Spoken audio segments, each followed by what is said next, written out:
मनुष्य की मुक्ति कब तक नहीं मिलती, ये बहुत लोगों ने प्रश्न किया है। मित्रों, इस वीडियो को आप लोग ध्यान से सुनिएगा कि मनुष्यों की मुक्ति कब तक नहीं मिलती। यानी मुक्ति का मतलब होता है कि जन्म और मृत्यु के चक्कर से जो है जब जीव का बंधन कट जाता है तो उसे जो है मुक्ति कहा जाता है। तो कहा यह गया है कि मनुष्य की मुक्ति कब तक नहीं मिलती। तो मित्रों, मैं बता दूं, मनुष्यों की मुक्ति तब तक नहीं मिलती जब तक मनुष्यों की कामनाएं खत्म नहीं हो जाती।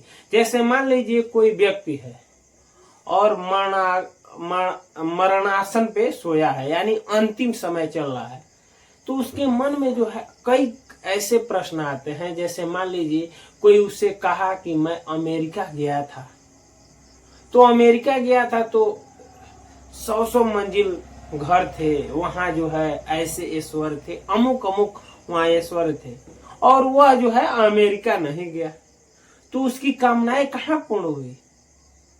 वो उसी कामना में जो है सोचता रहता है। तो मित्रों, अगर कोई व्यक्ति है, उसकी शादी तो हुई है, उसकी पत्नी भी है, लेकिन कई ऐसे पुरुष होते हैं कि अलग अलग स्त्रियों की कामना करते हैं। लोक लाज बस वह जो है एक ही स्त्री पे रह गया शारीरिक दृष्टि से, लेकिन मानसिक दृष्टि से वह जो है उसकी कामनाएं पूर्ण नहीं हुई। वो भांत भांत स्त्रियों की कामना करता है, तो उसकी मुक्ति कैसे होगी? कामनाएं उसकी कामनाएं एक से दो से अनंत बढ़ती जा रही हैं। और मुक्ति का मतलब है कामना जिसकी पूर्ण हो जाती है तो वह मुक्त हो जाता है, लेकिन यहाँ तो कामनाएं पूर्ण ही नहीं हुई।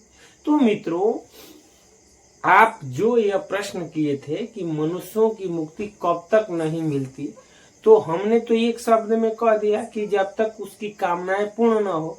तो यहाँ तो देखा जाए तो अनंत कामनाएं हैं और किसी की पूर्ण नहीं हो रही हैं। तो एक दृष्टि से देखा जाए तो मुक्ति तो हो ही नहीं सकती, क्योंकि कितनी कामनाएं आप पूर्ण करेंगे? मान लीजिए कोई एक ही स्त्री में संतुष्ट है, ठीक है, लेकिन उसकी कामना क्या है कि मैं जो है विश्व के कई देशों में मैं घूमता,